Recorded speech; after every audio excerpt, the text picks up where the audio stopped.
Hi everyone, welcome to Mr. Queen PH. For those who are new here, my name is Rowena. I'm an intuitive tarot reader here on YouTube for more than 3 years now. In today's reading, we will see what are the changes coming to you in the next 6 months from the time that you watch this video. But before we begin, I just want to give a huge shout out to Keen for sponsoring this video. If you're looking for a reading personalized to your unique situation, Keen helps you connect with gifted psychics, tarot readers, and astrologers. All you have to do is to create an account and choose an advisor from the hundreds of readers online. These readers have unique specialties designed to provide guidance to your situation. You can choose whichever reader best suits your goals, and you'll be able to connect with them via phone call or text chat. You can always have a reading whenever you want, wherever you are, because Keen is available to help you 24 hours a day, 7 days a week. I always get a reading from Keen just to see the energies coming to me, especially if I have a major decision to make. I'm amazed with the accuracy and the clarity that I get from my favorite advisor. That's why it's still best to get a personal psychic reading because it is directed only to your energies. Now, here's your chance to get a personalized reading from Keen because as a new customer, you can try your first 5-minute reading for only $1. Just go to trykeen.com/QOP or click the link in my description to connect with a Keen advisor. You can also scan this QR code so you can easily access the website. This is a great deal to start a psychic reading online. Imagine it's only $1 for a 5-minute reading. Again, that's trykeen.com/QOP. The link is on the description and on the pinned comment to get a reading and enjoy a huge discount. Thank you so much for sitting through that, and thank you so much, Keen, for this opportunity. Now, let's go to your reading. Okay, Gemini, let's see what are the changes coming to you in the next 6 months from the time na mapanood mo ang reading na to. This is a general reading. Just take what resonates. Watch your Sun, Moon, Rising, Venus for other messages. And thank you sa lahat ng mga sumusuporta dito sa ating channel. Just a reminder, gamitin nyo lamang ang reading na to bilang gabay. Pa-follow, like na rin ating Facebook at TikTok. Lahat po yan Mr. Queen PH. Like, share, subscribe, turn on post notifications para lagi kayong updated sa ating mga readings. And kung kayo ay interesado sa private readings, meron tayong 30% discount hanggang March 31, 2024. So, yung link para makapag-book ay nasa description at sa pinned comment. Okay, Gemini, let's see. Next 6 months. In the next 6 months. Uy, the fates. What is meant to be, it will be. Go the distance. Mas ipupush mo yung sarili mo ngayon, no? Na mas maging productive, na maabot yung mga goals mo. Parang meron kang hinahabol rin na quota. So, in the next 6 months, pwedeng kung nasa sales and marketing ka, meron kang hinahabol na kita for the whole year. Ayan. So, magdo-double time ka talaga. You have exchanging gifts. So, some of you, meron kayong marireceive na unexpected na gift.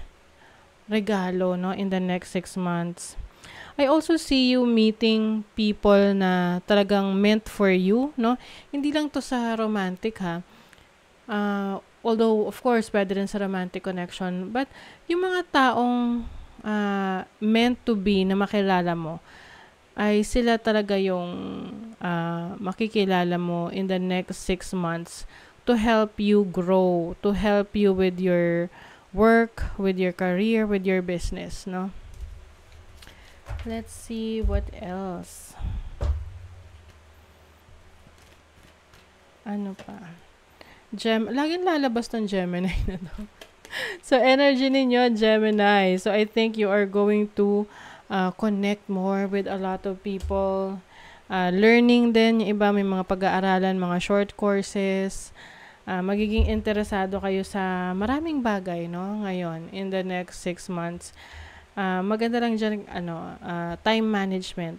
Okay lang naman na pagsabay-sabayin, yung maraming ganap, no? Pero, syempre, piliin mo dyan kung saan ka mas magiging productive. With the Mars energy here, yes, definitely, a lot of action in the next 6 months.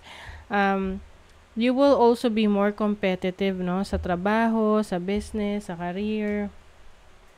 Parang may gusto kang patunayan eh, no? In the next 6 months. Meron ding leadership role sa'yo. And in the next 6 months, possible na medyo maging may initin ang ulo mo, no? So, pay attention to your emotions. Huwag masyado magpapadala sa iyong emosyon. Dahil baka may masabi ka or may magawa ka na pagsisihan mo lang in the end. So, ang maganda lang dito is gamitin mo yung passion na yan, yung passionate energy na yan, yung courage na yan sa mga bagay na alam mong magbe-benefit ka in the end, no? You also have the energy ng whale. Ayan. So, whale is about balance. So, I think mas magbibigay ka ng attention sa balanced career, business, and your life. Let's see, ano pa? You have Scorpion energy. Itong Scorpion is being more focused on protecting yourself. Kasi minsan, 'di ba, hindi natin parang wala tayong pakialam sa mga ginagawa natin. May mga times na okay, bahala na kung anong mangyari. But I feel like you will also be focusing on your protection, protecting yourself, protecting your kumbaga pag-protect mo ng iyong mga pangarap, ng paligid mo kasi minsan meron mga alam mo na may mga evil eyes sa paligid, mga naiinggit, no, nagki-create yan ng negative energies. So I see you focusing also on your passion. So this is being more passionate with what you love, kung ano yung gusto mong gawin. And also, I think mas magiging totoo ka talaga sa sarili mo. Itong energy ng whale is also about being more authentic, no? Authentic and magkakaroon ng harmonious relationship with other people. So, like what I mentioned kanina, maaring, ayun nga, may mga pagkakataon na mabilis uminit yung ulo mo. Pero, I think makokontrol mo naman yan, no? Makakapag-isip ka na masasabi mo sa sarili mo na, oops, teka lang, hinay-hinay lang, hindi naman to, kumbaga temporary lang tong feelings na to, no?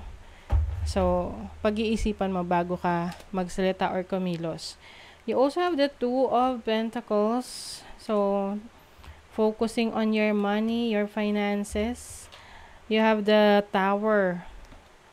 Uy, yung iba sa inyo, maaring may major change in the next 6 months. Kung ano yung existing, pwedeng sisirain nyo na or mawawala, no? When I say existing, pwedeng sa trabaho yan, sa career. Tapos may ipupurso kang ibang bagay. Ano to pwedeng magugulat yung iba. Yung example, bigla ka na lang nag-resign kasi mag-a-abroad ka pala. Ganon. Or nag-resign ka kasi magbi-business ka na lang pala. You also have the Empress card. So, this is definitely abundance coming in sa'yo. So, ano man tong mga ipupurso mo in the next 6 months, especially sa abroad merong opportunity sa'yo sa ibang bansa. Yung iba, sa barko, yung iba sa desert, so pwedeng seaman or seafarer, no? Yung iba naman ay sa Middle East. So maaring yan yung ipupurso mo na pag-abroad. Yung iba naman, this is growing your business. So kung ikaw ay may business sa skincare, wellness, sa health, sa pagkain, ayan. So, mas nag-grow ang iyong business. Some of you, possible rin na merong pregnancy dito, biglaan, okay? So, if wala kang plano na mabuntis or makabuntis, so, be careful, okay? So, pagdating sa finances mo, I see stability, no, with the Queen of Pentacles. You have the Ace of Cups, so meron talagang bagong, member ng family. New beginnings, so new exciting new beginnings. So some of you, meron kayong i-welcome na baby sa family. So congratulations sa inyo. There's a new source of happiness. Some of you, merong bigla ang pag-travel, no? Ito yung tipong matagal ka nang nag-a-apply abroad pero hindi na pupursu, hindi nangyayari, hindi natutuloy. Tapos biglang meron dito na isang apply mo lang maayos agad, oo. You have the High Priestess. You have a very high instinct, intuition. Yan yung tutulong sa'yo para mas madali mong masolve ang iyong mga problema. Yung mga pinaghirapan mo, no, in the next 6 months, kailangan mas maging ka pa, patient, no? Kasi pwedeng dumating yung time na parang naiinip ka na bakit wala pa rin, hindi pa rin nag-grow. So, actually, nag-grow yan behind the scenes. Oo. Importante lang dito is you have the patience that you need para hintayin, no? So, wag masyadong magmadali. Okay? So, that is your reading, Gemini. Thank you so much. Bye.